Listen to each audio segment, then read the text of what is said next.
अब बात करते हैं जब पैर की मोच आती है यानी एंकल स्प्रेन होता है, तो किन कारणों की वजह से होता है?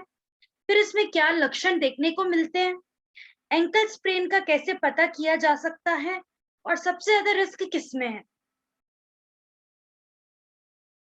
तो अब कारणों के बारे में बात करते हैं एंकल स्प्रेन की। अगर आपके शूज अच्छे नहीं है, गलत तरीके आप शूज पहनते हो, सपोर्टिव अच्छा नहीं है शूज का, जिस वजह से आपके पैरों पे जोर पड़ता है आपकी बॉडी का। जब पैर पे एकदम जोर पड़ता है तो आपका क्या है, पैर ट्विस्ट हो जाता है, मुड़ जाता है, और इस वजह से आपको गिरने का डर रहता है, और इस वजह से आपको पैर की मोच आ सकती है। ये कारण हो सकता है। फिर आपके चलने का तरीका, अगर आपका गेट पैटर्न सही नहीं है, आपके चलने का तरीका सही नहीं है, या आप बहुत गलत तरीके से चल रहे हैं, बिल्कुल एबनॉर्मल तरीके से अपने पैरों को रख रहे हैं, तब भी आपको पैरों की मोच आ सकती है। फिर आपका ऐसे जगह पे चलना जहाँ उबड़-खाबड़ ज़मीन है, जहाँ कंकर है, या बिना चप्पल जूतों के चलना, अनइवन सरफेस पे चलना, यानी उबड़-खाबड़ ज़मीन पे चलना, तब आपको पैर की मोच की दिक्कत आ सकती है, यानी एंकल स्प्रेन हो सकता है। फिर उसके अलावा अगर आप कोई स्पोर्ट्स एक्टिविटियों में हो जिसमें आपको एकदम तेज-तेज अपने पैरों को ज़मीन पे रखना पड़ रहा है, या फिर बहुत ज़्यादा तेज-तेज अपने पैरों को उठाना पड़ रहा है, तो इसकी वज़ह से भी ट्विस्ट आ सकता है आपके एंकल जॉइंट पे, और इस वज़ह से आपके पैर मुड़ सकता है, पैरों में मोच आ सकती है। फिर गीले सरफेस पे अगर आप चल रहे हो और एकदम से आप फिसल गए, तब भी आपका पैर मुड़ सकता है, यानी स्लिप हो जाते हो जब आप गीले सरफेस पे चलते हो, गीली ज़मीन पे चलते हो, ज़मीन पे गीला है और आप चल रहे हो, एकदम आप फिसल जाते हो, तब भी आपका पैर मुड़ सकता है, मोच आ सकती है पैरों में। उसके अलावा ऐसी कोई एक्टिविटी जिसमें, जैसे स्पोर्ट्स की एक्टिविटी जिसमें आपको डायरेक्ट हिट करना है, जैसे बॉल को, फुटबॉल खेलना है या फिर जंप करना है, बास्केटबॉल खेलना है, जिसमें डायरेक्ट हिट कर रहा है आपके एंकल जॉइंट पे, या कोई बॉल आके लग रही है आपके, तो आपका बैलेंस बिगड़ जाता है। जब आपका बैलेंस बिगड़ जाता है तो आप गिर जाते हैं, और इस वजह से भी पैर मुड़ जाता है और पैर की मोच आ सकती है। तो ये सब कारण है आपके एंकल स्प्रेन होने के, पैर की मोच होने के। अब जब एंकल स्प्रेन होता है, पैर की मोच होती है, तो क्या लक्षण देखने को मिलते हैं? ग्रेड से पहले पता किया जाता है कि आपकी सिवियरिटी कितनी है, कितना सही है आपकी दिक्कत या कितनी खराब है दिक्कत। तो सिवियरिटी उससे पता किया जाता है। और लक्षण के बारे में हम बात करें तो पेशेंट को पंजों में, एंकल जॉइंट में बहुत तेज का दर्द उठता है, वेट बियर नहीं कर पाता, मतलब वॉकिंग नहीं कर पाता पेशेंट, बैठ के खड़े होने में दिक्कत आती है पेशेंट को, बहुत ज़्यादा सूजन आ जाती है एंकल जॉइंट के वहाँ, रेडनेस हो जाता है, वो हिस्सा बिल्कुल लाल हो जाता है और गर्म हो जाता है हिस्सा।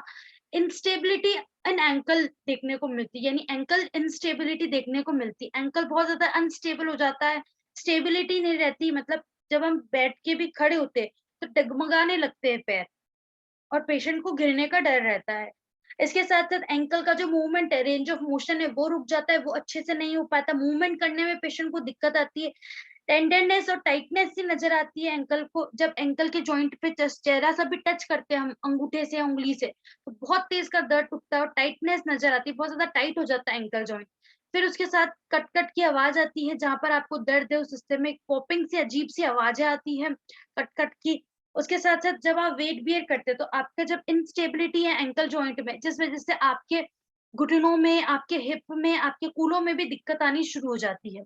जिस वज़ह से कूल्हों में और आपके घुटनों में भी दर्द आना शुरू हो जाता है।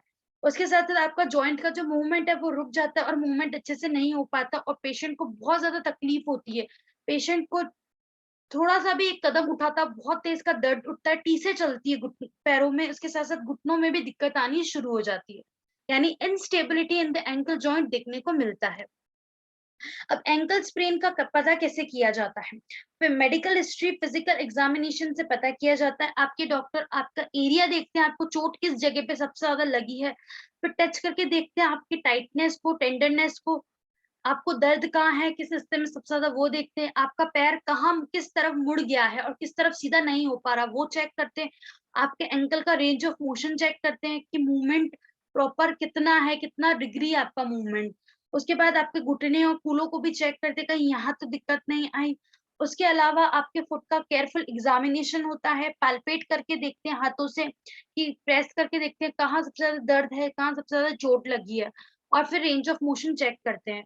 सूजन कहाँ है, स्टिफनेस कहाँ है, वो चेक करते हैं और पेशेंट से हिस्ट्री भी पूछते हैं कि पहले कहीं चोट लगी है, पहले कहीं गिरे हो, पहले कोई पास्ट हिस्ट्री है, प्रेजेंट हिस्ट्री पूछते हैं, मेडिकल हिस्ट्री पूछते हैं, इन सब से पता किया जाता है। फिर कुछ इमेजिनिंग टेस्ट है, जैसे एक्स-रे से पता किया जाता है अगर कुछ फ्रैक्चर हो गया है हड्डी में, स्ट्रेस फ्रैक्चर आ गया है, किसी स्ट्रेस की वजह से जब हम वेट बियर करते हैं तो पैरों में स्ट्रेस आता है, तो कहीं स्ट्रेस फ्रैक्चर तो नहीं है, उससे पता किया जाता है। एमआरआई स्कैन से पता किया जाता है, अल्ट्रासाउंड स्कैन से भी पता किया जाता है। तो इन सब से पता किया जाता है पैर की मोच के बारे में। अब पैर की मोच होना सबसे ज़्यादा रिस्की किसमें है? सबसे ज़्यादा किसमें बार-बार होता है? तो स्पोर्ट्स पार्टिसिपेट जो करते हैं, जो लोग स्पोर्ट्स एक्टिविटी में खेल-कूद के में है, जो लोग जंपिंग, रनिंग, टेनिस प्लेयर्स जो होते हैं, फुटबॉल, सॉकर बॉल जो खेलते हैं, रनिंग में जो होते हैं, एथलीट्स जो होते हैं, बास्केटबॉल जो खेलते हैं, तो उनका क्या बार-बार जंप का, रनिंग का काम रहता है। तो उस वज़ह से उनका जो पैर है वो मुड़ सकता है, रोल हो सकता है, ट्विस्ट हो सकता है, तो उनमें एंकल स्प्रेन होना कॉमन है, रिस्की है। जो लोग चलते हैं, दौड़ते हैं या फिर ऐसी जगह पे जहाँ पर ऊबड़-खाबड़ ज़मीन है, उनको पैर की मोच होना बहुत ज़्यादा रिस्की है। फिर जिनको पहले कोई एंकल की इंजरी हो रखी है, पैरों में कोई चोट आ रखी है या पहले ही बाय बर्थ कोई एंकल की जॉइंट एंकल की हड्डी जो है वो अच्छे से नहीं बनी हुई है, प्रॉपर डेवलपमेंट नहीं हो रखा एंकल बोन्स का, तो उनको भी एंकल स्प्रेन होना बहुत ज़्यादा कॉमन है और रिस्क है। पुअर फिजिकल कंडीशन जिनकी फ्लेक्सिबिलिटी लचकपन अच्छा नहीं है एंकल का, जिनका एंकल का मूवमेंट बहुत कम है, प्रॉपर मूवमेंट होना चाहिए, रेंज ऑफ मोशन जितना उतना पूरा नहीं है, बहुत कम है, उनको सबसे ज्यादा एंकल स्ट्रेन होने की रिस्क है। इम्प्रॉपर शूज, जो लोग शूज अच्छा नहीं पहनते, अच्छे फिटिंग के शूज नहीं पहनते, जिस वजह से उनको बार बार दिक्कत आती है, जो लोग हाई हील पहनते हैं ज्यादा, उनको पैर मुड़ना, पैर की मोच आना सबसे ज़्यादा रिस्क है। तो इस वीडियो में हमने बात किया एंकल स्प्रेन यानी पैर की मोच आना के लक्षण के बारे में, कैसे पता किया जाता है और रिस्क फैक्टर्स क्या है। अब अगली वीडियो में हम बात करेंगे कि एंकल स्प्रेन का क्या इलाज है, फिजियोथेरेपी ट्रीटमेंट एक्सरसाइजेस क्या है और आप घर पे इसका कैसे ध्यान रख सकते हैं।